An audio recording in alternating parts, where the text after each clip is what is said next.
Assalamu alaikum. Wa alaikum salam, waye? Honorable ni ne daga gangare. To ya aka yi? Honorable daman saƙon godiya ne daga kwaɗi zuwa kai. Kai, me kake nufi da wannan magana? Wato ainihin honorable saƙon ruwa da ka bayar a matsayin taimakon sana'a shi ne muka ce mun gode tun da shi ne abin da muke so daga mazaɓinmu. Kai, kar ka zo ka gaya min maganar banza.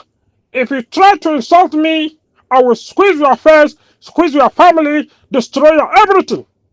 Honorable, أنا لا أتحدث الإنجليزية فقط حوسة والعربي. Kai, wannan na ga ka ƙaro iskanci. Ka kiyaye ni. Honorable, Allah ya kai mu shekara mai zuwa.